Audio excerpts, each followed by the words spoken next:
Ananindeua, região metropolitana de Belém, noite de 29 de maio de 1995, uma segunda-feira, a delegacia do Conjunto Habitacional Parrar, a maior área de invasão urbana da América Latina naquela década, está em silêncio. Dentro do prédio, o som de uma televisão ligada no gabinete do delegado é o único ruído. A escrivã Maria está sentada datilografando inquéritos. Ao lado dela, a investigadora Erondina.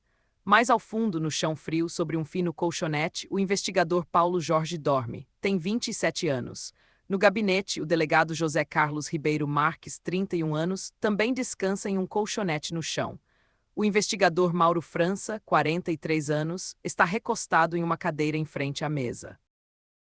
Eram 23h30 quando 5 sombras encapuzadas, armadas com metralhadoras, atravessaram o pátio externo da delegacia sem encontrar resistência alguma. O motorista e o investigador tinham acabado de sair para consertar um pneu furado. A delegacia estava desfalcada, vulnerável. Os invasores entraram pela porta principal. Um deles jogou a escrivã Maria contra a grade das celas, apontou o cano de uma escopeta contra o rosto dela e gritou perguntando onde estavam os policiais homens. Mas não esperaram resposta. A porta do gabinete estava fechada. Um chute violento a escancarou. O delegado Marques se levantou num sobressalto. Ao colocar o corpo na soleira da porta, recebeu uma rajada de metralhadora. Desabou instantaneamente. Atrás dele, o investigador Mauro França foi fuzilado na cadeira. Não houve tempo de sacar o revólver. O barulho ensurdecedor acordou o investigador Paulo Jorge. Deitado no chão, ele agarrou um de seus tênis e, tentando calçá-lo para levantar e fugir ou reagir, era tarde demais. Os atiradores saíram do gabinete enfumaçado e o avistaram no chão.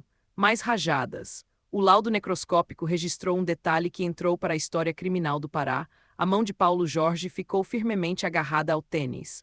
Ele morreu tentando calçar os sapatos. Em menos de 4 minutos, 3 policiais civis estavam mortos dentro da própria delegacia. 3 agentes do Estado executados sem chance de defesa. Mas essa história não começa aqui. A chacina do Parrar só pode ser compreendida se voltarmos 15 dias no tempo. Voltarmos para a noite em que esses mesmos policiais fizeram algo que desencadearia uma das mais brutais retaliações já vistas na história da segurança pública brasileira. Algo que transformaria a maior caçada policial que o Pará já viu em um espetáculo de vingança, tortura e morte, dos dois lados. Porque quando o Estado age como crime, o crime age como tribunal. E no Pará, em 1995, ninguém saiu ileso. O Conjunto Habitacional Parrar, no município de Ananindeua, divisa com Belém, era o retrato mais brutal do abandono estatal na Amazônia urbana dos anos 90. Naquela década, o Parrar era reconhecido como a maior área de invasão urbana da América Latina. Milhares de famílias ocuparam terras irregularmente, erguendo casebres de madeira e alvenaria improvisada em ruas de terra batida. Não havia saneamento básico. A iluminação pública era intermitente quando existia. A pobreza era a paisagem. E nesse vácuo de cidadania, a única face do Estado que entrava regularmente no bairro era a polícia. Mas não como proteção e sim como força de controle, repressão pura. A delegacia do Parrar operava sob um sistema de plantões de 24 horas. Os policiais dormiam no chão, sobre colchonetes finos encostados em paredes úmidas. O Estado não oferecia acomodações dignas, mas a precariedade da estrutura contrastava com o poder que aqueles homens exerciam. Pesquisas da Universidade Federal do Pará revelam que as delegacias na época funcionavam como feudos. O delegado detinha o que os estudiosos chamam de poder amorfo. Ele decidia a revelia da lei, quem seria preso, quem seria solto, quais conflitos mereciam atenção e quais seriam ignorados. A linha entre a legalidade e o crime era uma névoa. As práticas de tortura para obter confissões, as prisões arbitrárias sem flagrante e a extorsão financeira para vender a liberdade de suspeitos eram mecanismos naturalizados. Faziam parte da rotina. Os jargões da época diziam tudo: bandido bom é bandido morto. Bandido só fala na porrada. Essas frases davam uma falsa legitimidade moral para que agentes do Estado violassem direitos fundamentais, especialmente dos moradores da periferia. E é aqui que precisamos conhecer os personagens centrais desta história. As vítimas daquela noite de 29 de maio. o delegado José Carlos Ribeiro Marques, 31 anos, chefe da equipe plantonista, a autoridade máxima naquela circunscrição durante as madrugadas. Seu gabinete era o centro nervoso das decisões do plantão. Um homem que, no auge da juventude profissional, comandava uma delegacia em zona de guerra urbana. O investigador Mauro Roberto da Cunha França, 43 anos, policial de velha guarda, nomeado oficialmente em setembro de 1982, conhecido por métodos coercitivos e agressivos. 13 anos de corporação o haviam dessensibilizado. Era a engrenagem que fazia a máquina repressiva girar no Pará. O investigador Paulo Jorge Correa Souza, 27 anos, o mais jovem da equipe. E também o mais enredado nas complexas teias sociais da periferia que policiava. Paulo Jorge mantinha um relacionamento amoroso e tinha um filho com a ex-companheira de um criminoso local. Esse detalhe voltará a ser importante. Do outro lado dessa história está Paulo Monteiro, conhecido em todo canto como Paulo Mapará. Mapará era um dos criminosos mais perigosos da região metropolitana de Belém. Liderava uma quadrilha estruturada, com envolvimento direto em grandes roubos a bancos e instituições financeiras. Mas sua relação com a polícia ia muito além da simples rivalidade entre o crime e a lei. Segundo depoimentos do próprio irmão Raimundo Monteiro, Mapará mantinha laços profundos com a polícia. Havia suspeitas documentadas de que delegados forneciam armas apreendidas para sua quadrilha em troca de propinas. Um acordo de proteção entre o crime e a farda. Mas esses acordos são frágeis. E no dia 14 de maio de 1995, um desses acordos começou a ruir com o roubo de uma simples bicicleta. Joanilson Lopes Moreira era cunhado de Paulo Mapará. Os policiais o conheciam por uma alcunha que eles mesmos inventaram, Nego Jô, um nome imposto para estigmatizá-lo, vinculá-lo à gangue do cunhado. Na noite de 14 de maio, Joanilson foi abordado na rua por Mauro França, Paulo Jorge e um terceiro investigador chamado Sérgio Rocha. A acusação, roubo de uma bicicleta cujo dono era amigo dos policiais, Mauro França. O veterano de 43 anos não esperou por procedimento legal algum. Na frente de testemunhas, cuspiu ostensivamente no rosto de Joanilson. Depois, o arrastaram para dentro da delegacia. Era o início de uma noite de terror que mudaria a história criminal do Pará. O que aconteceu nas horas seguintes dentro daquela delegacia não está em debate. Vizinhos ouviram os gritos de dor. Testemunhas relataram o som dos espancamentos ecoando pelas paredes finas. Joanilson foi trancado no xadrez e severamente espancado. Mas a violência não parou na agressão física. Segundo consta nos autos e nas investigações, os policiais forçaram Joanilson a ingerir fezes e urina do vaso sanitário. Queriam que ele confessasse o paradeiro do cunhado criminoso.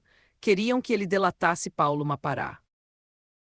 Na manhã seguinte, ainda mantido em cárcere ilegal, sem flagrante, sem inquérito, sem comunicação à justiça, Joanilson foi obrigado a capinar o mato do quintal da delegacia. Trabalho forçado, humilhação contínua. E então, na tarde do dia 15 de maio, veio o desfecho da extorsão. Os familiares de Joanilson juntaram dinheiro. Pagaram R$ 400 aos policiais. O preço da liberdade. O suborno foi aceito. E Joanilson foi solto, sem qualquer registro oficial da sua passagem pela delegacia. R$ 400, esse valor vai ecoar por toda esta história. Quando Paulo Mapará soube o que havia acontecido com seu cunhado, que ele foi preso ilegalmente, torturado, forçado a comer fezes e que a família ainda teve que pagar R$ 400 para libertá-lo, ele não procurou advogados, não buscou a corregedoria, não tentou a justiça.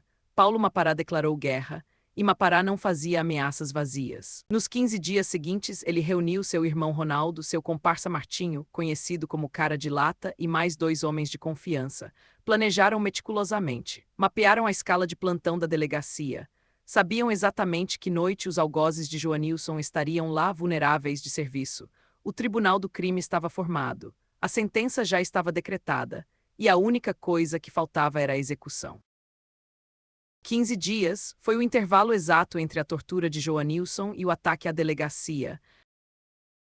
Para entender o nível de organização, é preciso conhecer quem estava ao lado dele. Ronaldo Monteiro, irmão biológico, era conhecido como Ronaldo Mapará. Tinha um longo histórico criminal. Cerca de um ano antes, participou de um grande assalto à empresa de ônibus Boa Esperança. Foi preso. E, segundo investigações posteriores, também foi submetido a torturas por policiais civis que buscavam o dinheiro roubado uma quantia que, aliás, desapareceu misteriosamente dos registros oficiais do inquérito. Havia indícios fortes de que Ronaldo atuava como informante duplo de certos núcleos policiais, alguém que transitava entre os dois mundos. Martinho Ferreira, apelidado de Cara de Lata, completava o trio central. Era do círculo de confiança de Mapará, mas sua participação ia além da lealdade ao chefe. Martinho nutria um ódio específico, pessoal, visceral, por um dos policiais do Pará. O investigador Paulo Jorge, o mais jovem da equipe, tinha assumido um relacionamento com a ex-companheira de Martinho. E tiveram um filho juntos. O que movia Martinho não era apenas a vingança do bando, era uma rivalidade passional. Um ódio íntimo que transformaria a execução em algo ainda mais brutal. Nos esconderijos ao redor do Paar e da Mata do Ceasa, central de abastecimento, Mapará e seus homens fizeram o que qualquer grupo decidido faria: reuniões de planejamento, levantamento de informações, mapeamento da escala de plantão. Eles precisavam ter certeza de que, na noite escolhida, os 3 homens que torturaram Joanilson estariam na delegacia. O delegado Marques, que comandava o plantão e tinha o poder de impedir os abusos, e não impediu. O investigador Mauro França, que cuspiu no rosto de Joanilson e iniciou as agressões. E Paulo Jorge, que participou ativamente de tudo. Os 3 estariam lá.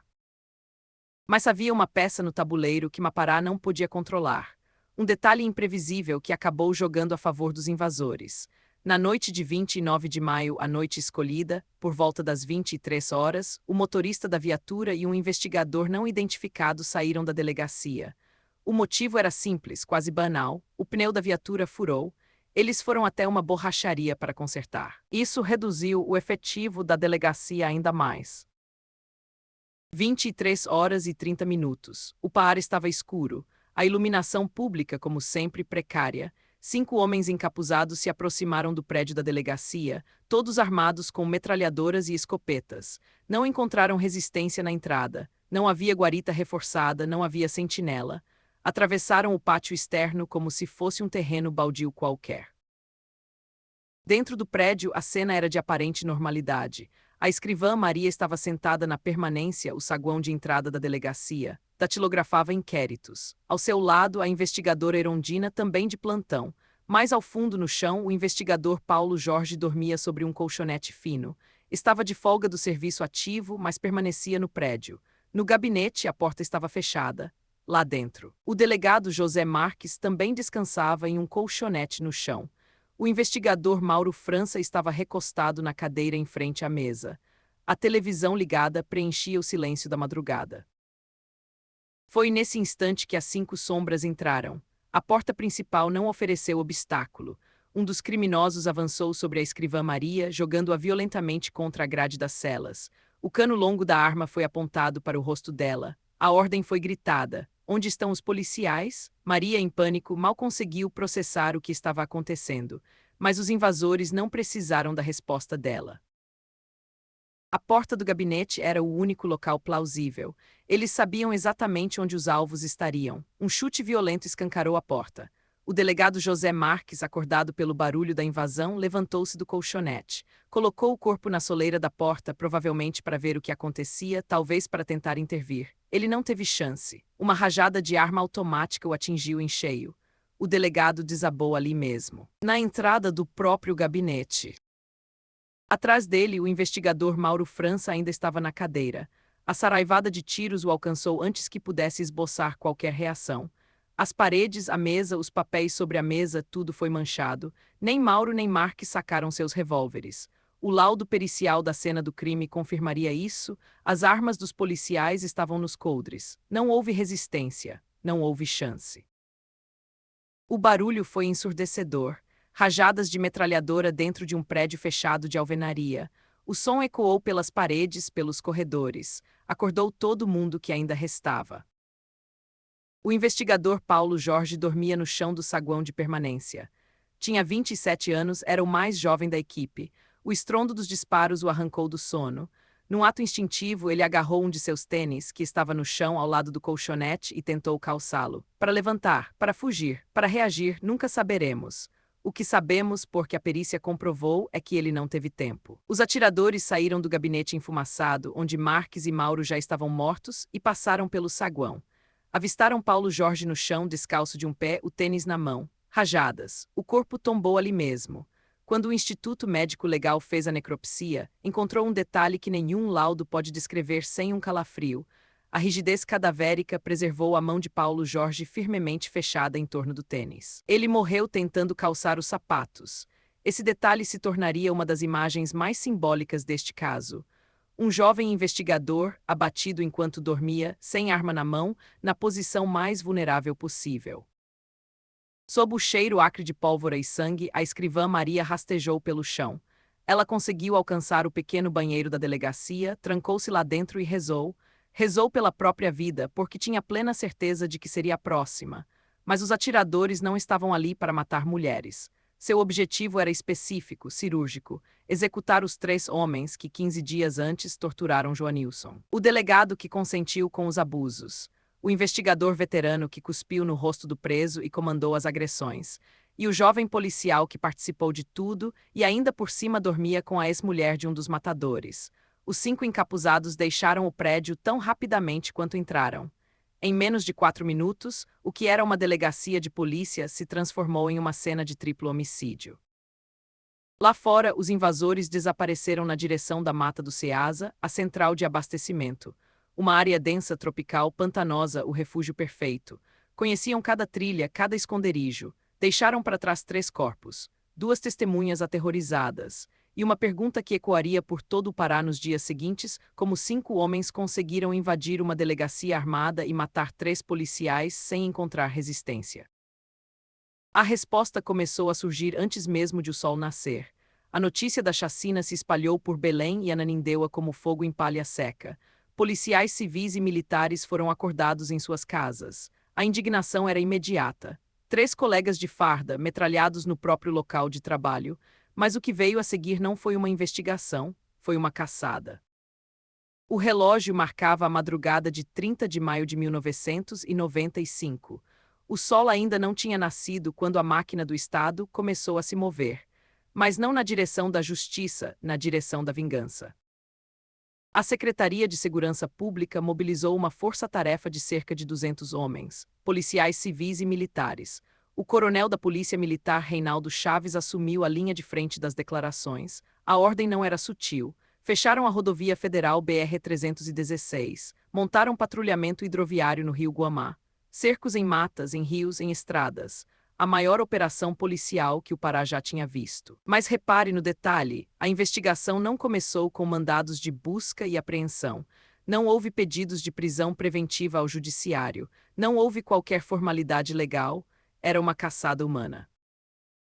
E a polícia sabia exatamente quem caçar.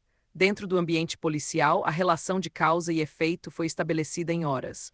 Todo mundo sabia quem havia sido torturado 2 semanas antes: Joanilson, o Nego Jô, e todo mundo sabia quem era o cunhado dele, Paulo Mapará, um dos criminosos mais temidos da região. Denúncias anônimas e informantes confirmaram a suspeita rapidamente. A linha investigativa era única: encontrar Paulo Mapará, sua família e sua facção, não para prendê-los, para aniquilá-los. Enquanto isso, o grupo de Mapará se dispersava. Joanilson, o estopim de tudo, não participou da invasão como atirador. Segundo relatos, o próprio Mapará ordenou que ele fugisse. Joanilson se embrenhou pelo interior do estado, rumo ao município de Bragança, onde ficaria foragido por 2 anos. Ele não estava presente nos tiroteios que viriam a seguir. Ronaldo Monteiro e Martinho Cara de Lata, por outro lado, se esconderam com Mapará na vasta mata do Ceasa, a central de abastecimento. A área é densa, cortada por igarapés e vegetação fechada. Um verdadeiro labirinto verde em plena região metropolitana. Mas 200 homens com armas pesadas, fúria e um objetivo claro são difíceis de deter. Na manhã de 31 de maio, menos de 48 horas depois da chacina, a força-tarefa localizou o primeiro grupo. Ronaldo Monteiro e Martinho Cara de Lata foram encurralados em uma clareira da Mata do Ceasa, a central de abastecimento. Segundo a versão oficial da polícia, houve confronto, os 2 resistiram à prisão e foram mortos em legítima defesa. Mas os corpos contavam uma história diferente. As identidades só foram confirmadas após a morte. Não houve feridos, não houve rendição, não houve sobreviventes para contar o que realmente aconteceu naquela clareira. O que a perícia confirmou é que ambos foram metralhados. Ainda na tarde de 31 de maio, enquanto a caçada continuava na mata, ocorreu o primeiro sepultamento. O investigador Paulo Jorge, o mais jovem das vítimas, foi enterrado no cemitério Max Domini, em Belém. O funeral aconteceu sob forte comoção e revolta da corporação policial, colegas de farda, familiares, amigos. A cerimônia foi um catalisador de ódio. Cada policial presente carregava não apenas o luto, mas a certeza de que a vingança era o único caminho aceitável. Mas ainda faltava o alvo principal. Paulo Mapará continuava foragido. O homem que planejou a invasão, o homem que deu as ordens, o homem que ousou desafiar a autoridade do Estado dentro da própria casa do Estado. Ele sabia que a caçada estava se fechando. Na madrugada de 1º de junho, a força-tarefa recebeu a informação que esperava. Mapará estava escondido em uma edificação rústica nos arredores da Mata do Ceasa, a central de abastecimento. Um casebre abandonado ou um barraco improvisado, os relatos divergem. Mas uma coisa todos concordam, ele estava encurralado. 1º de junho de 1995, 1h da manhã, 48 horas de caçada ininterrupta, 200 policiais, a rodovia BR-316 fechada, o rio Guamá patrulhado, a Mata do Ceasa, a central de abastecimento vasculhada palmo a palmo, e, finalmente, a localização. Paulo Mapará estava escondido em um banheiro de uma edificação rústica. Um último refúgio. O último esconderijo do homem mais procurado do Pará. O que aconteceu ali dentro jamais será totalmente esclarecido, porque a versão oficial é insustentável diante das provas. A polícia sustentou, nos relatórios oficiais, que Mapará resistiu à prisão, que houve troca de tiros, que sua morte se deu em estrito cumprimento do dever legal e legítima defesa. Era o velho auto de resistência, o carimbo padrão que a polícia brasileira usava e ainda usa para justificar execuções sumárias. Mas o laudo necroscópico de Paulo Mapará contava uma narrativa impossível de conciliar com um tiroteio. O corpo de Mapará foi perfurado por dezenas de disparos, os relatos mencionam pelo menos 50 tiros. Foi metralhado, mas não foi só isso. As 2 orelhas estavam decepadas, os 2 olhos estavam vazados. Essas mutilações não são ferimentos de combate, não são resultado de balas perdidas durante uma troca de tiros na mata. São marcas de tortura, são troféus de caça.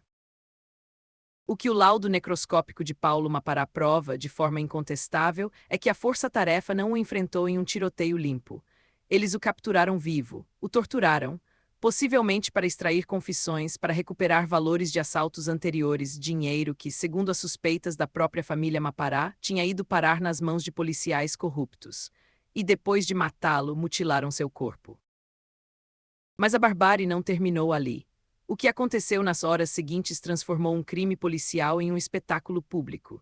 Ainda naquela madrugada, o corpo mutilado de Paulo Mapará foi colocado no porta-malas de uma viatura policial, e os agentes da força-tarefa fizeram uma carreata pelas ruas de Belém. Uma carreata, como se fosse a comemoração de um título de futebol. Os policiais disparavam para o céu. Exibiam o cadáver ensanguentado para quem quisesse ver. Colocaram um cigarro no lábio do morto, um acessório macabro, uma última humilhação póstuma para ridicularizar o corpo exposto. Era um ritual, um teatro de guerra, como os estudiosos classificariam depois. Uma mensagem para toda a periferia de Belém: ninguém desafia a polícia e sobrevive. Ninguém. A imprensa local inicialmente abraçou a narrativa policial. Os jornais O Liberal e a Província do Pará publicaram matérias com tom de aplauso. Policiais eram retratados como heróis vingadores. A morte dos criminosos era celebrada como justiça. Mas a divulgação das imagens da carreata, o corpo mutilado exposto no porta-malas, o cigarro no lábio, as orelhas cortadas, os olhos vazados, provocou uma virada na opinião pública. Organizações de direitos humanos denunciaram o caso nacionalmente. A guerra foi desmascarada como barbárie estatal, a narrativa heróica começou a ruir. Enquanto isso, Joanilson continuava foragido no interior, em Bragança, protegido pela distância e pelo silêncio. Seria o único dos envolvidos a enfrentar a justiça. Mas isso é uma história para o próximo capítulo. A chacina do Paar terminou com 6 mortos. Mas a história do que aconteceu depois, nos tribunais, nas ruas e no tempo, é um retrato do Brasil que não aparece nas estatísticas oficiais. Vamos seguir o rastro de cada sobrevivente. Joanilson Lopes Moreira, o Nego Jô, ficou 2 anos foragido no município de Bragança, mas acabou capturado. Foi denunciado pelo Ministério Público por coautoria no triplo homicídio da delegacia. A defesa tentou provar que ele não estava presente disparando arma nenhuma, o que os relatos corroboram. Mapará mandou que ele fugisse. Joanilson não participou da invasão como atirador, mas sua participação na motivação da vingança pesou. Foi ele quem relatou as torturas ao cunhado. O tribunal considerou válida a acusação. Joanilson foi condenado. Cumpriu pena em unidades de segurança máxima do Pará, passou pelo Presídio Metropolitano de Marituba e depois pela Penitenciária de Americano, no Complexo de Santa Isabel. Foi o único ser humano a sentar no banco dos réus por este caso. O único a ser processado, julgado, condenado e encarcerado. Do outro lado da balança, a situação é um silêncio ensurdecedor. Nenhum agente de segurança pública foi formalmente responsabilizado pelos atos de tortura contra Joanilson, a prisão ilegal, os espancamentos, a ingestão forçada de fezes. Nenhum policial respondeu pelas execuções sumárias de Ronaldo Monteiro e Martinho Cara de Lata na Mata do Ceasa, a central de abastecimento. Nenhum policial respondeu pela tortura e execução de Paulo Mapará, 50 tiros, orelhas decepadas, olhos vazados. Nenhum policial respondeu pelo crime de vilipêndio de cadáver, o corpo exposto no porta-malas da viatura, o cigarro no lábio, a carreata da vitória pelas ruas de Belém. O Ministério Público e a Corregedoria da época aceitaram ou toleraram a versão do auto de resistência, a tese de que as mortes ocorreram em confronto armado, com os policiais agindo em legítima defesa. Apesar das denúncias contundentes de entidades de direitos humanos. Apesar do laudo necroscópico de Mapará, que desmente qualquer possibilidade de troca de tiros limpa. Não há registro público, nos arquivos dos tribunais paraenses, de sentenças condenatórias contra oficiais da Polícia Militar ou delegados da Polícia Civil pelos desmembramentos deste caso. 3 policiais foram executados por criminosos. 3 criminosos foram executados por policiais. E a justiça só alcançou um deles, o que não usava farda. Esta assimetria no tratamento judicial não foi um acaso, foi um recado. Ao ignorar e não punir os policiais pelos crimes de tortura e vilipêndio de cadáver, o Estado enviou uma mensagem silenciosa. As corregedorias e os tribunais seriam omissos se a violência gerasse um apaziguamento aparente na periferia. E essa mensagem teve consequências profundas. A dissertação de mestrado da pesquisadora e delegada Marilene Rocha, defendida na Universidade Federal do Pará, traça um fio direto entre a chacina do Paar e o que aconteceu décadas depois. Artigos publicados na Revista Brasileira de Segurança Pública fazem o mesmo trajeto. O caso do Paar ensinou à banda podre da polícia que não haveria responsabilização penal, que grupos de extermínio poderiam operar impunemente, que a violência letal, quando praticada por agentes do Estado contra criminosos, seria tolerada até celebrada. 2 décadas depois, a região metropolitana de Belém registrou dezenas de chacinas perpetradas por milicianos encapuzados e frequentemente formados pelos próprios agentes de segurança fora de serviço. Entre 2014 e 2020, a capital paraense viveu uma onda de homicídios cometidos por grupos de extermínio. Homens armados vestindo roupas militares, invadindo hospitais para executar pacientes. Chacinas em bairros periféricos em represália à morte de policiais. Dezenas de vítimas. A chacina do Paar não foi o fim de um capítulo da violência no Pará. Foi o batismo de sangue de uma milícia institucional que aterrorizaria o Estado pelos próximos 25 anos. O conjunto habitacional Paar ainda existe. A estrutura de segurança em Ananindeua foi remodelada desde os anos 90. Mas as marcas desse caso permanecem, nos arquivos judiciais, nas teses acadêmicas, nos documentários retrospectivos. Em 2022, o caso virou tema de uma reportagem documental do projeto Doc Liberal, sendo abordado com criticidade, reconhecendo os erros crônicos das polícias na época. Joanilson cumpriu sua pena e saldou suas contas com a justiça. Não há registros abertos de retorno à vida carcerária. O processo penal da caçada foi encerrado, considerado finalizado institucionalmente com a morte dos perpetradores, no tiroteio de 1995. Não existem novas diligências do Ministério Público. Não há revisões judiciais sobre os responsáveis pela mutilação de Paulo Mapará. A impunidade institucional foi preservada. E no centro de tudo permanece uma pergunta que nenhum tribunal respondeu: quem eram de fato os justiceiros e quem eram os criminosos naquela noite de 29 de maio? A chacina do Paar nos força a encarar uma verdade incômoda sobre o Brasil. Quando o Estado age como crime e o crime age como tribunal, a única certeza que resta é que todos perdem.